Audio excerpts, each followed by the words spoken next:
In this committee room, by a vote of 66-0, we passed legislation that would regulate in a very careful and controlled and responsible way the possibility of allowing Mexican trucks into the U.S.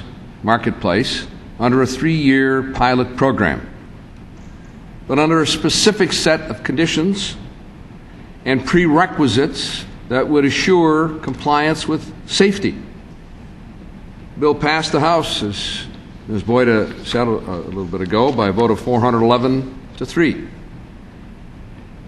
And the administration was able to block its action in the other body, the Senate. So we included language in the Iraq supplemental in May that would impose conditions. And we imposed, we used similar language and included those conditions in the Treasury and Transportation Appropriations Bill that passed the House in July. And despite repeated actions by Congress in this Democratic Congress and in the last Republican Congress, this administration is unwilling to make accommodations in the interest of safety and of the driving public in the United States.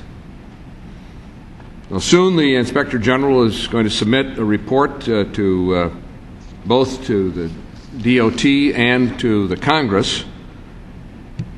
And I know at least some provisions of that report will find that Mexican drivers are not subject to the comparable hours of service restrictions that we have in the United States in Mexico.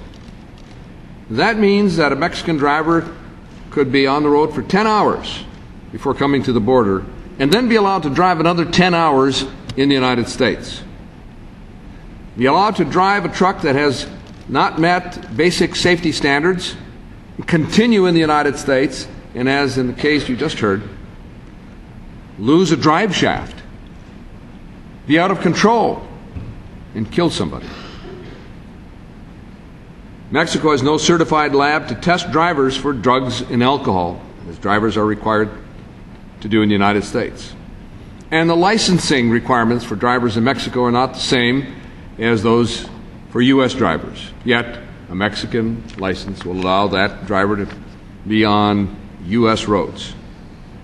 32 Mexican domiciled trucking companies have passed the pre-authorization safety audit.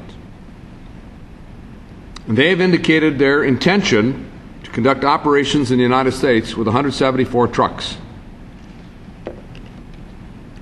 The DOT has estimated, and we have verified, that if 100 carriers participate in a 1-year pilot program, that would mean 500 trucks. That would mean 500 unsafe conditions, 500 drivers that don't meet U.S. standards, and 500 more threats to safety in the United States.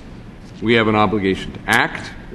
We've done that in this committee, in the House, in 2 appropriation bills, and nonetheless, this administration insists on defying the will of Congress in the best interest of safety in the American public. We await the submission of the IG report. We hope we can forestall action by this administration in moving ahead to open the border.